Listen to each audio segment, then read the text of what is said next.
Dear students, you are welcome in Vivek Sir Study Point again, and we are talking about the pH values of the given solutions. और अब हम लोग देखेंगे किस प्रकार से pH वैल्यू इफेक्टेड होती हैं या pH वैल्यूज़ किस तरह से सॉल्यूशन को इफेक्ट करती हैं। मीन्स आप इस स्केल को देख पा रहे हैं। इस स्केल में basic, neutral and acidic values हैं, यानी कि सबसे नीचे आपको दिख रहा है एसिडिक, मीन्स जिसकी वैल्यू एसिडिक है वो 0 से लेकर 7 के बीच में होता है। If any solution is in 10 to the power 7 की रेंज में है, means in the range of 10 to the power -7, means हम कह सकते हैं कि उसकी pH वैल्यू 7 है और वो न्यूट्रल है फॉर प्योर वाटर, है ना। आपको दिख रहा होगा उसमें कुछ ऐसे नेम भी हैं, जैसे सबसे नीचे क्या है आपके पास HCl, जिसमें उसकी pH वैल्यू 0 है ना। मीन्स 100% ये एसिड है और ये बहुत ही स्ट्रॉन्ग एसिड है। इसके बाद आता है स्टमक एसिड। स्टमक एसिड 1 और 2 की रेंज में है, यानी 1 और 2 के बीच में है। लेमन जूस 2 और 3 के बीच में है। विनेगर और कोलस, इसकी जो pH वैल्यू है वो 3 है।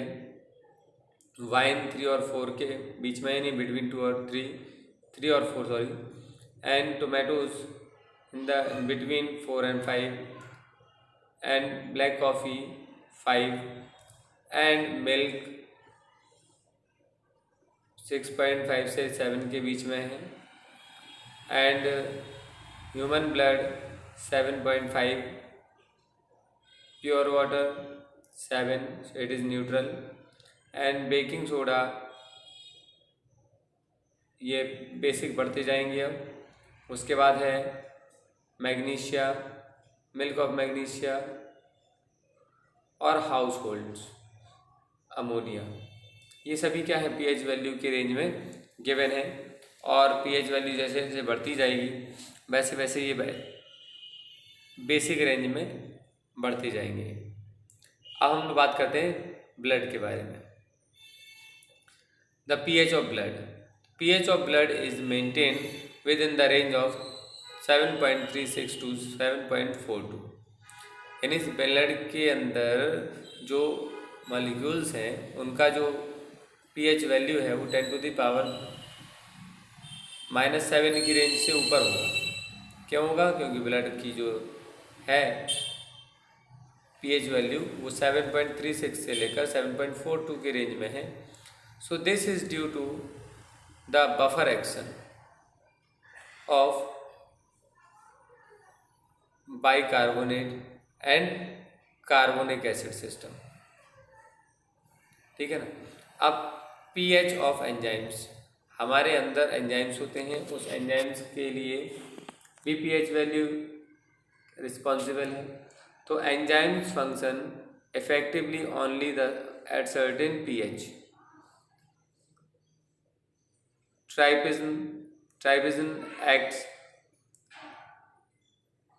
बेस्ट एट एल्कलाइन pH, यानी जब उसकी एसिडिक वैल्यू जो है यानी pH वैल्यू जो है वो कैसी होती है, एल्कलाइन की फॉर्म में होती है, अर्थात बेसिक होती है वो, तभी वो सबसे अच्छे तरीके से इफेक्टिवली क्या करता है, वर्क करते हैं enzymes.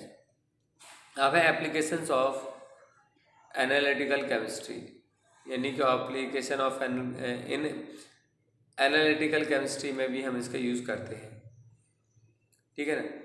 Tooth enamel made up of calcium, जो हमारे टूथ की जो एनिमल्स होती हैं, एंड जो हम कहते हैं ना मसूड़े टाइप होते हैं ना, उनको बोलते हैं made up of a calcium phosphate, जो कैल्शियम फॉस्फेट्स होते हैं उनसे मिलकर बने होते हैं, और उन्हीं is the hardest material in our body, जो हमारी बॉडी में सबसे हार्ड होते हैं, मतलब सबसे स्ट्रॉन्ग होते हैं।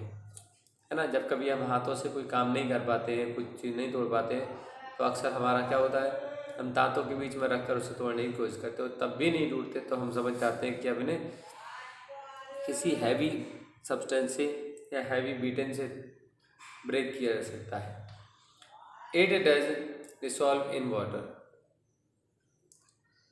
it does not dissolve in water, it gets corroded at pH value below than 5.5, है ना। moderately acidic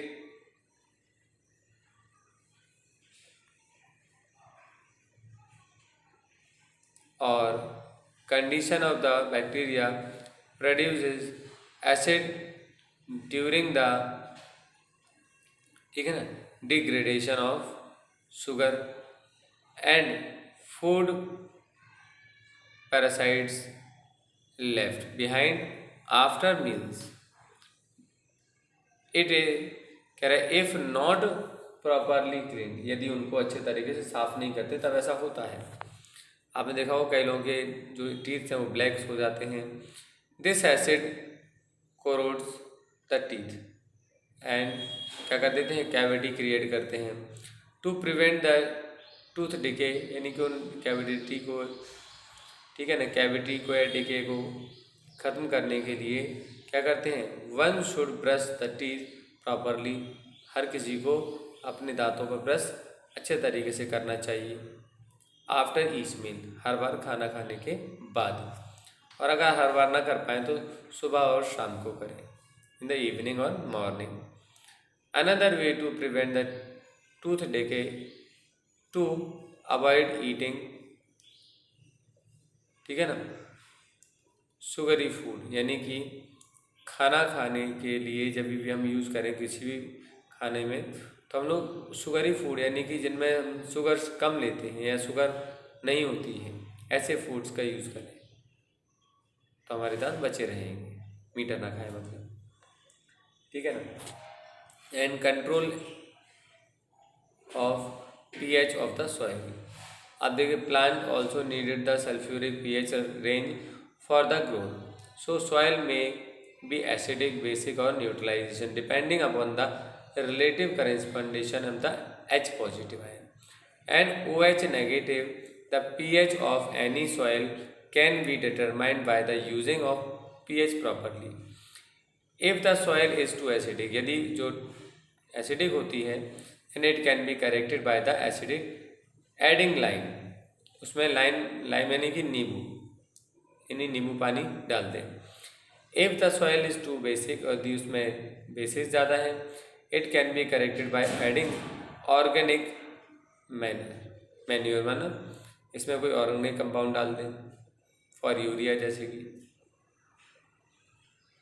ठीक है ना। इसके बाद हम कुछ एग्जाम्पल्स देखेंगे, इसमें हम pH वैल्यू को निकालना सीखेंगे नेक्स्ट वीडियो में।